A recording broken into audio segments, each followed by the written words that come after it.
parole est une lampe à mes pieds et une lumière sur mon sentier, Seigneur. Je la serre très fort dans mon cœur afin de ne pas pécher contre toi. Bonjour à tous, j'espère que vous allez très bien ce matin. Aujourd'hui, nous allons engager notre 3e journée de prière. Alors que nous avons débuté il y a déjà 2 jours, nous voici entrés de plein pied dans notre programme de 10 jours de prière. Aujourd'hui, jour numéro 3, nous allons passer à une phase intéressante, une phase que beaucoup d'entre nous apprécient, une phase qui est devenue le quotidien de beaucoup d'entre nous. Oui, cette phase c'est matin et soir. Nous allons donc prier au rythme de notre vie. Nous allons voir comment notre vie est rythmée. Notre verset de base du jour est tiré du livre de Chroniques, 1 Chroniques, premier livre des Chroniques, au chapitre 23, le verset 30. Il nous dit ceci. Ils avaient à se présenter chaque matin et chaque soir afin de louer et de célébrer l'Éternel. Ici, on nous parle des enfants d'Israël qui, matin et soir, se présentaient devant l'Éternel afin de le louer et de le célébrer. Notre vie quotidienne est rythmée par ce même exercice. Chaque matin, au réveil, nous nous levons, nous prenons le temps de faire ce que l'on appelle régulièrement la vigile matinale ou alors le culte de famille, le culte du matin, la prière du matin. Voici un exercice fondamental et important dans la vie du chrétien car c'est pour nous le moyen de recommander notre journée entre les mains du Seigneur. Et le soir, après avoir fini tous nos travaux, nous rentrons, nous prenons du temps en famille pour une fois de plus remercier le Seigneur. Voici encore un autre exercice qui nous permet non seulement de rendre grâce au Seigneur, non seulement de louer le Seigneur, mais aussi de lui montrer notre reconnaissance pour sa bienveillance à notre égard au courant de la journée. Dans la lecture de 1 Chronique 23, le chapitre nous révèle que Dieu avait ordonné aux Lévites de se tenir en sa présence, élevant la voix pour le remercier et le louer chaque matin et chaque soir. Cette vie de piété trouve son origine dans cette ordonnance de Dieu que Moïse avait été chargé de partager aux enfants d'Israël. Ils me feront un sanctuaire et je demeurerai au milieu d'eux. Nous trouvons ce premier passage dans Exode 25, 28. Dieu a également commandé ceci dans un autre passage. Tu offriras le premier agneau le matin et tu offriras le second agneau à la tombée du soir. Nous trouvons donc cela dans Exode 29, verset 39. La Bible n'est que le reflet de la volonté de Dieu. Et nous voyons que de par sa volonté, nous aujourd'hui nous exprimons le même désir de le servir. Pour vous et moi qui sommes chrétiens, il n'est pas possible de quitter sa maison sans avoir prié, sans avoir recommandé la journée entre les mains du Seigneur.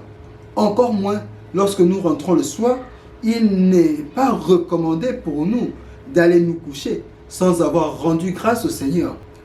Dans le livre Patriarches et Prophètes, la sœur Ellen White nous dit ceci. Lorsque les prêtres, matin et soir, entraient dans le lieu saint au moment de l'encensement, le sacrifice quotidien était prêt à être offert sur l'autel dans le parvis extérieur. C'était un moment d'un intérêt intense pour les adorateurs qui se rassemblaient au tabernacle.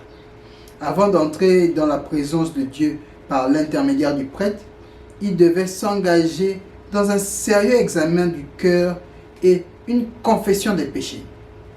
Ils s'unissent dans une prière silencieuse, le visage tourné vers le lieu saint. Ainsi, leur requête s'élevait vers les nuages d'encens, tandis que la foi s'en remettait au mérite du Sauveur promis, préfiguré par le sacrifice expiatoire. Les heures fixées par le sacrifice du matin et du soir étaient considérées comme sacrées et elles n'ont fini par être observées comme le moment fixe du culte dans toute la nation juive. Et lorsque, plus tard, les Juifs furent dispersés comme captifs dans des pays lointains, ils tournaient toujours leur visage vers Jérusalem à l'heure fixée et offraient leurs requêtes au Dieu d'Israël.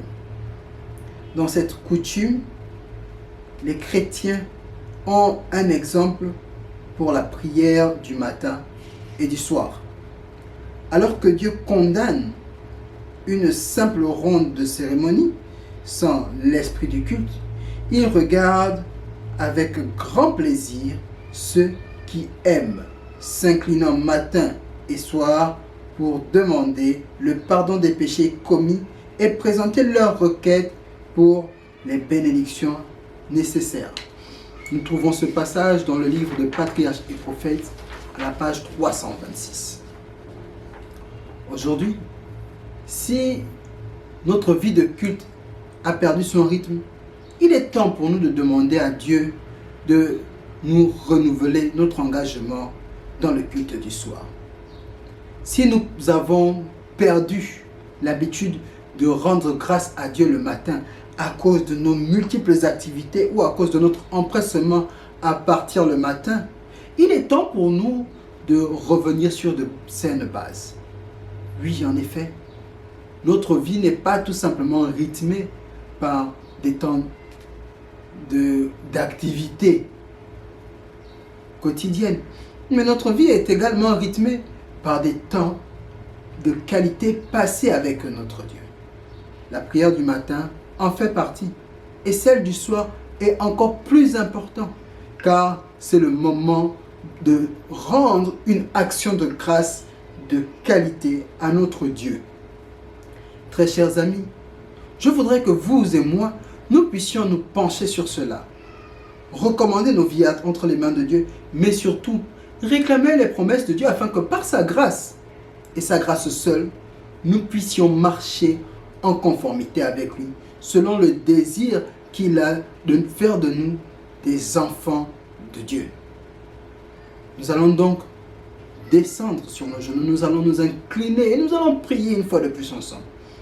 Mais lorsque nous allons élever nos voix, gardons à l'esprit cette parole de 1 Chronique 23, verset 30 qui dit ceci. Ils avaient à se présenter chaque matin et chaque soir afin de louer et de célébrer l'Éternel. Je n'ai pas dit le premier jour de la semaine ou le dernier jour. La Bible est claire, chaque matin et chaque soir. Prions le Seigneur.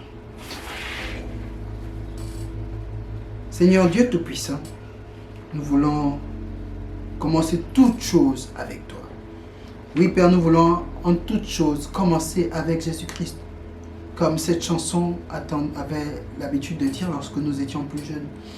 Jésus commençait en priant et finissait en priant. Oui, nous aussi nous voulons commencer nos journées en priant et nous voulons les terminer en priant. Nous ne voulons plus que le monde puisse prendre le dessus sur nous, Seigneur. Nous voulons communier chaque jour avec toi. Nous voulons tout le temps être en ta présence. Nous voulons faire de la prière non seulement une habitude quotidienne, mais aussi une saine habitude de vie, afin que plus tard, nous ne nous en détournions pas. Nous voulons également continuer à louer ton Saint-Nom, parce que, en toute chose, il est bon de te louer. Seigneur Dieu Tout-Puissant, tu nous donnes le pain quotidien. Nous avons l'habitude de nous plaindre. Nous avons l'habitude de nous poser mille et une questions. Mais tu es toujours là près de nous. C'est pourquoi nous ne pouvons pas nous lasser de cesser ton Saint-Nom. Oui, Père éternel, nous ne pouvons pas nous lasser de louer le nom de ton Fils Jésus-Christ qui est mort pour nous. C'est pourquoi, Père éternel, je t'en supplie, agis. Agis dans la vie de chacun d'entre nous. Agis dans ma vie, afin que je puisse être le premier observateur de cette recommandation. Que ma maison puisse être un sanctuaire où matin et soir, ton nom soit élevé. Oui, Père éternel, que nous ne nous limitions pas à de vaines prières ou à des répétitions de vaines paroles, mais que nous prenions le temps nécessaire de te prier, de te recommander toutes nos requêtes et de te faire part de nos besoins. Oui, Père éternel, nous savons que tu as la réponse à chacune de nos préoccupations. C'est pourquoi nous les recommandons entre tes mains, nuit et jour, et nous nous laissons guider par ton Esprit Saint. Merci une fois de plus d'agir dans la vie de ton Église, et merci de nous guider vers la cité sainte. Gloire et honneur te soient rendus. C'est en Jésus-Christ que nous te prions. Amen. Très chers amis, merci encore d'avoir passé du temps dans la prière avec nous, et que le Seigneur vous bénisse.